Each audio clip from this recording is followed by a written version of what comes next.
Hello everybody, this is Joan Shay Williams, and I know this looks like a lot of chicken scratch and scribble, scrabble, but I've been reading this book. It's called Emotional Abuse for quite some time now, and I have gone through the trauma map that I've created for my family and the pathology of my family with different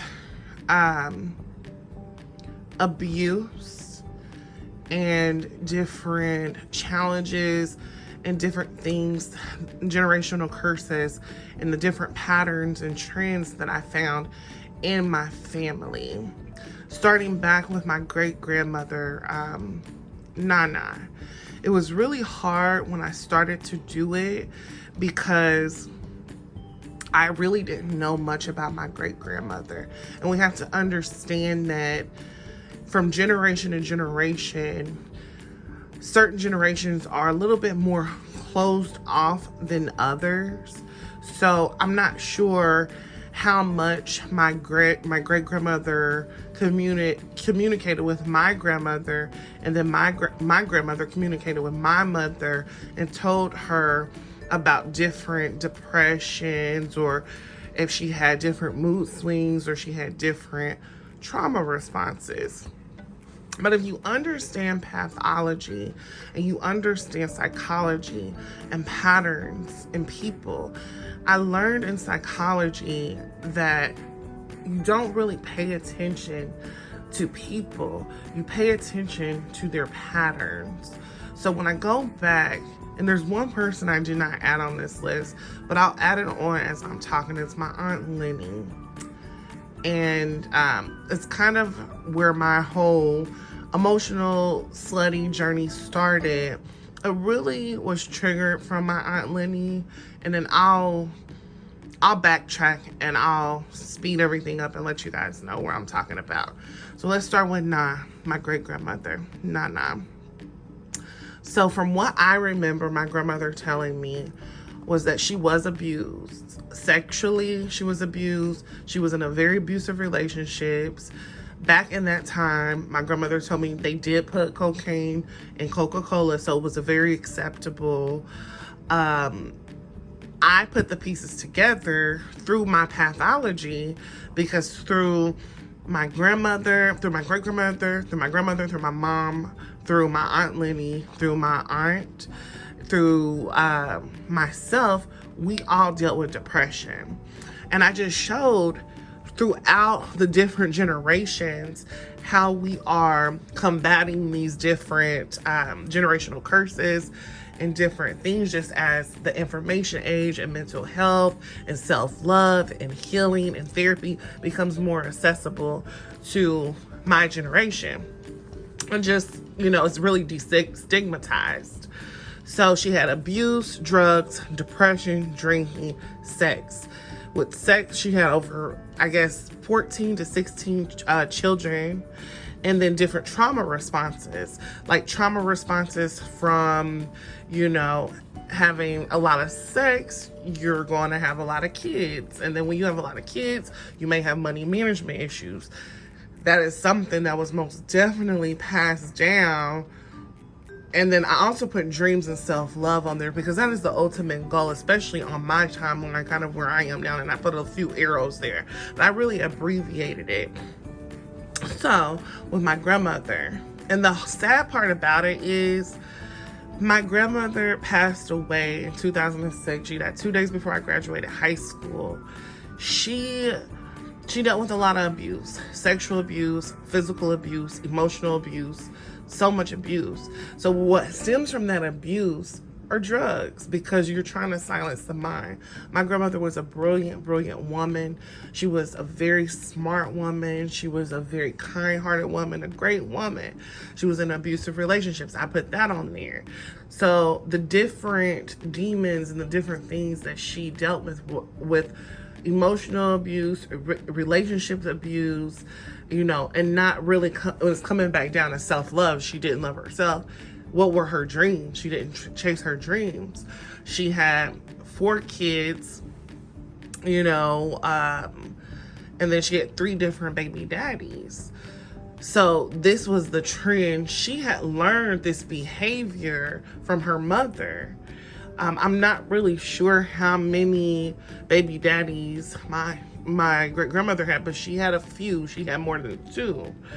So the next generation, my aunt that I did not put on here was Lenny. She came directly from my grandmother, but her chart was very similar to my grandmother's chart, which was abuse, relationship abuse, drug abuse, depression, drinking, sex, trauma responses, not loving herself, and not chasing her dreams.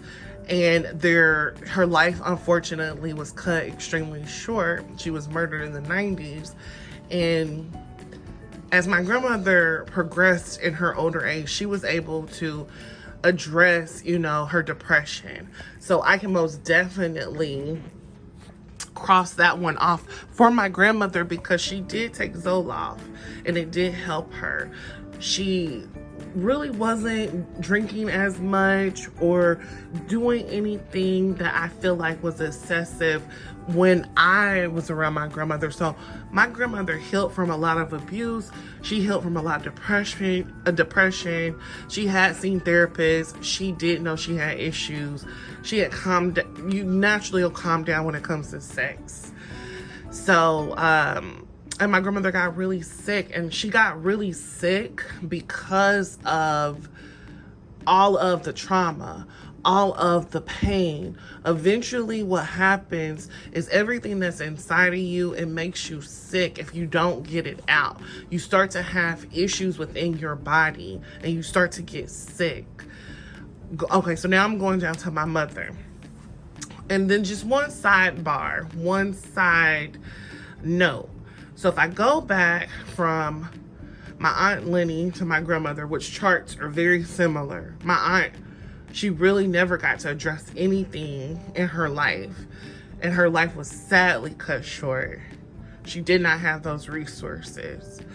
So now with Na and the generational curse, she passed these things down to my grandmother, which passed it down to my Aunt Lenny and my mother. And these are only the women right now in my family. I'll do a man chart later. So my mother. So with my mom, her generational curse, my mom broke a lot of generational curses, and my hat will forever be tipped off to her. But she still has some major work to do with her trauma responses, not chasing her dreams, her weight, her health, excessively drinking, and just self-love and healing and therapy and exhausting all possibilities and really tapping into her depression and accepting it for what it is. We're in a pandemic right now. You know, she's raised so many people. She's never really got to know who she was. She was always cleaning up the mess from her sister and her mother.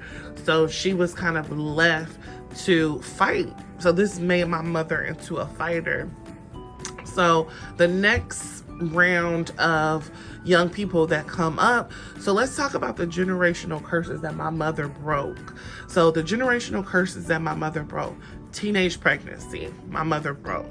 So me and my aunt, my youngest aunt, my grandmother's youngest daughter, so we, you know, I'm not going to talk too much about her, but we both broke about the same, you know, generational curses when it came to my mom.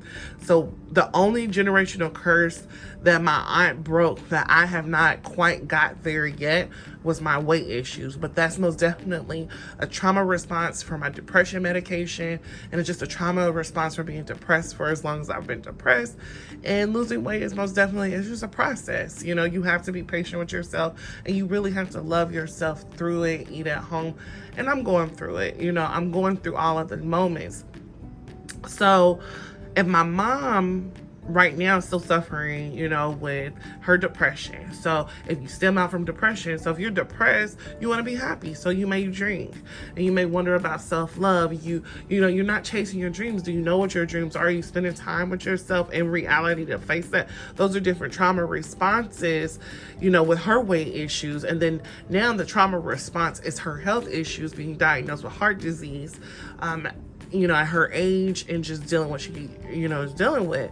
So she broke the generational curse of relationship abuse, drug abuse, money management, and teenage pregnancy, which spilled over to me, my mom's only daughter, which at a time in my life, in my book, I talked about an emotionally slutty, a safe place to fall.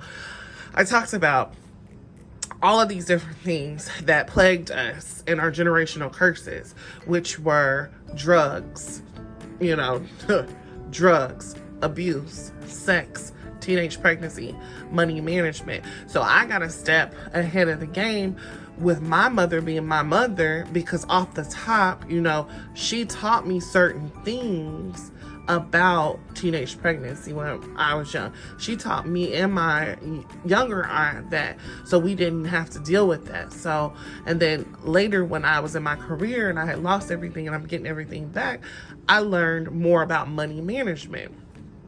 Then with drugs and depression, just with dealing with my career and losing people with death from drugs and just abuse and misuse of that, I was able to combat that, and I was able to cross that off my list. So right now, if I come to current day 2022, I have fought drugs, fought depression, fought abuse, sex addiction, teenage pregnancy, money management, chasing my dreams, rewired my brain to all my trauma responses. And now I'm on the path, the upward spiral of dealing with the last thing on my list to cross off, which is my weight issues and healing and self-love and traveling and financial freedom. So that is what I have come up with the women in my family, my G, my mom, my Aunt Lenny, my younger aunt, myself. We have crossed off these different things. There are other different things that people don't realize that may be trauma responses by disassociating yourself from reality, for not living your truth, by not standing up for what you believe in, for not chasing your dreams and giving up on your dreams. That can most definitely be a trauma response. So I just think that it's so important for us to chase our dreams, to learn how to get out of our own way, to understand and read and take the information that we can, and just think of, your family. Think of patterns, think of pathology, think of trauma. What were you plagued with from your forefathers? But the situations that they were dealing with, we have to also understand, my great-grandmother, I knew about, but I didn't know about her mother, or was her mother around. But just looking at the chart, I could kind of, and just thinking of just in pattern-wise, I don't really feel like my great-great-grandmother was that much of a great influence on my great-grandmother. And I remember when I was younger, my great-grandmother and my grandmother, they used to have very, very intense, heating arguments on the phone, like how me and my mother do now.